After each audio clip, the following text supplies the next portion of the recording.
Hey guys, welcome back to my channel. So today we've got some game update notes to discuss, and we can tease 2 new Guardians coming into the game next month. A little hint is this image here. I'm going to give you some time to figure out who you think these are, and we'll revisit that at the end of the video to see if you got them right. Before we get into it, please leave a like and subscribe to this channel if you're enjoying the content. Let's discuss some notes. Okay, so this game update is going to go live tomorrow. This update includes a new event with new Guardians starting next month, which is what I teased before. There's a big update on Dangerous Dungeons, which we're going to dive into in a second, and more. So, very quickly, before we jump into Dungeons, there's going to be some buff visual effect updates. Now, as it says here, the appearance of a number of different status effects have been updated to improve visual communication in combat. The intention is to help make encounters more clear, and the system will continue to be developed in future updates. If you want the animations on these guys, you're just going to have to check the website. I don't have these to hand today. Let's get into the Dangerous Dungeon updates. Okay guys, quite a big update for Dangerous Dungeons, and it's mainly going to be about these new buffs that have been introduced into Dungeon. Certain buffs are now only available in specific kinds of events, and then they just list all the events that we have in the game. You've noticed that we're on a rotation for tank, melee, support, and ranged. And then we have these special themed events like the Oogie Boogie, which gave out some pretty cool rewards. Buffs that previously appeared on all encounters in the event are no longer in all encounters, and instead sometimes appear as a 4 buff. So what this means is that the buffs you collect on a specific floor from Chest of Chance are only going to be specific floor buffs now. So once you exit that dungeon and move to a new floor, I think you lose your buffs. That's my understanding of it, which is a little bit... I'm not too happy with that. It's quite nice to collect all these buffs going into the final boss battle, but I assume it's to make dungeon a little bit more challenging. That's my take on it. Then we've got some new floor buffs and some new Chest of Chance buffs that have been added. It looks like we've got at least 1 or 2 new chest buffs for each themed event. So whether it be tank, melee, support, or ranged, or special. So let's quickly rattle through them. So on a tank style event, you've got this new floor buff, which is regenerating armor. If they're a fractured tank enemy, all enemies are going to gain 20% armor every 3 seconds. This places an importance on killing tanks first. And if you're coming up against multiple tanks on a level, it's going to be quite difficult. I'm not going to lie, they're going to be gaining a lot of armor, and it might hinder your ability to punch up a few levels. I don't know, we'll have to wait and see on that one. Then you've got Armor Blocker and Armor Remover. So these are Chest of Chance buffs, and both of these are going to mitigate that floor buff. The first one, when you use heavy attacks and get critical hits, you're going to apply Armor Block, so it's going to stop them from gaining this 20% armor every 3 seconds. And then you've got this Armor Remover, so every 4th basic attack from ranged Guardians is important. So it's only going to work with ranged Guardians. You're going to remove 100% armor from these enemy targets, so something to watch out for.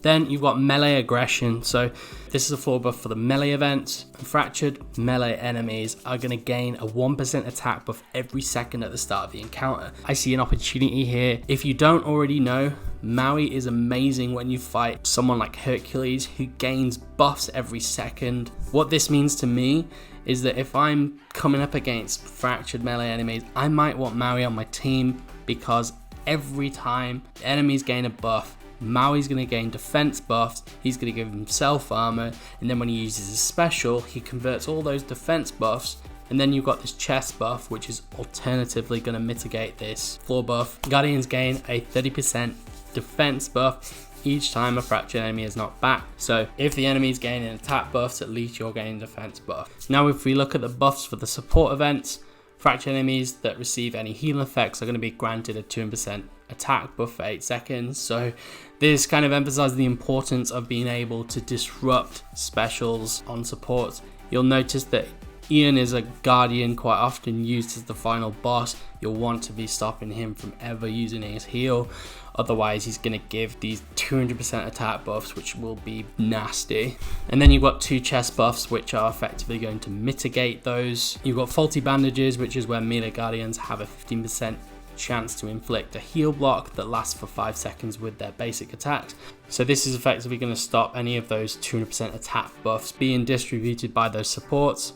And then alternatively, you've got this urge to purge. So Guardians purge attribute buffs from its target after completing 4 consecutive basic attacks. So effectively, you're just going to be able to purge the 200% attack buffs with this chest buff. Now moving on to ranged, we've got this new floor buff where fractured range enemies gain a 25% focus buff every 3rd basic attack. So another nasty floor buff to deal with, but you've got these 2 chest buffs below which are going to effectively mitigate that as well. You've got special abilities from support guardians inflicting fractured enemies with an 80% dizzy buff. Now dizzy just means that the enemy has reduced accuracy, and smoke and mirrors, the next basic attack after a guardian's dash, will apply a 35% focus debuff for 2 seconds. So effectively from the floor buff, ranged enemies will get this 25% focus buff, but then lose 35% focus because of this debuff after a guardian dashes and uses basic attack. And then lastly, we've got the special event. So we've got another 1 floor buff and then 2 chest buffs. Each time a fractured enemy is eliminated, remaining fractured gains 100% attack buff for 5 seconds. Exhaustive attacks, heavy attacks, and guardians have a 100% chance to purge buff. So we just got another way of purging that attack buff. But be careful here. Using heavy attack on enemies without any buffs will apply a minus 50% attack debuff on yourselves for 5 seconds. And then how stunning is the last buff. So stunning or knocking down enemies provide a 50% attack buff that lasts for 5 seconds. So if you're using guardians that stun or knock down, which most will do in some capacity, then you're going to give yourself an attack buff. So pretty cool list of new buffs and chest floor buffs. I will say this though, is buffs that are only going to last for the floor that you're on. It's kind of sucks. And now we got some Guardian milestone updates. So Guardian milestone requirements have been lowered to be in line with the already previous lowered rank up requirements. So this is a good thing to players that started at global. It's kind of less fun for beta players who had to like rank up everyone to get these milestones. It just makes milestones more achievable, which is a good thing in my opinion. Then we got some keyword updates. I'm not going to go over that. There's nothing really that stands out to me there. Heavy and knockback interactions. As a rule, bosses are not meant to be knocked back by heavy attack. So these are when you hold down the button and it releases the heavy attack. They're not supposed to knock back the bosses. You can call this a bit of a nerf to heavy attacks, but it's really a fix here. So there's a list of guardians that have been doing this. We've got Hero, Mr. Incredible, Scrooge, and Tron. And then we've got some fixes and some updates for Guardians here. We've got this Earthborn Swarm fix issued where Injured was stacking. Again, something I haven't really noticed, so I can't comment too much there. Aladdin's got a fix to his elite talent. Captain Hook has a fixed issue to his elite talent Overboard. Again, who's really playing with Captain Hook to notice these? Especially who's really going to be playing with Captain Hook and Mike Wazowski. Fair play to you if you are, but this fix doesn't really stand out to me. Now the next one, this is interesting. So it looks like Eve has been buffed, so her special ability cooldown has been decreased from 12 to 9 seconds.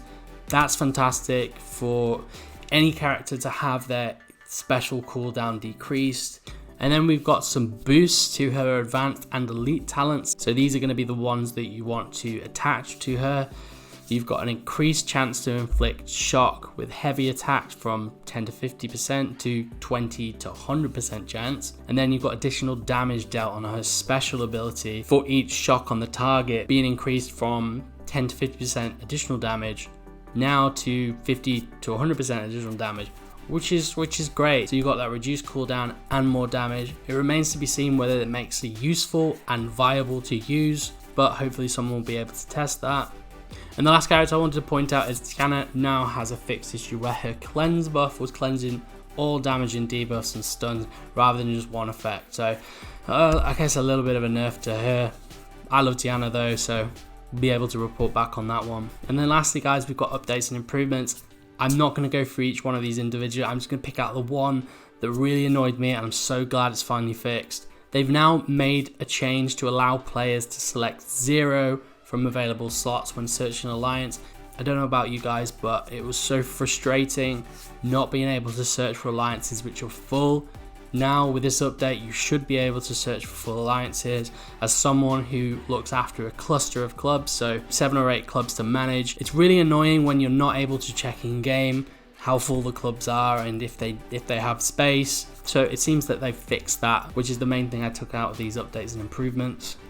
And there we go, guys. That's the update notes. Back to this picture from the start. If you haven't already guessed it, the 2 new Guardians coming to the game are going to be Violet from The Incredibles and Dory from Finding Nemo. So Violet's got the little ball of energy in her hand, and I presume this is some sort of mechanical attachment to Dory.